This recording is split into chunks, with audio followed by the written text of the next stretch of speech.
If you want to remove memory card from Motorola Moto G87, then in that case we want to take a look at the left side of the phone, because over here we can find the SIM tray, and this is where we insert our microSD card.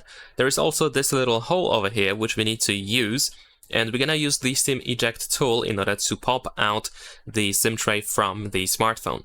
So we need to put the eject tool into this hole over here, and it doesn't go in too deep.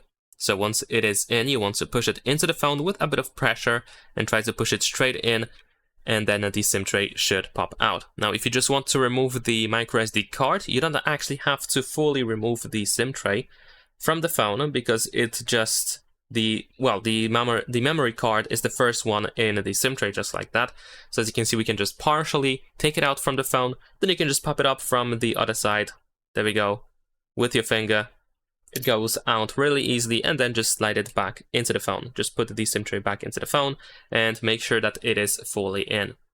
And that is pretty much it. Leave a like and subscribe.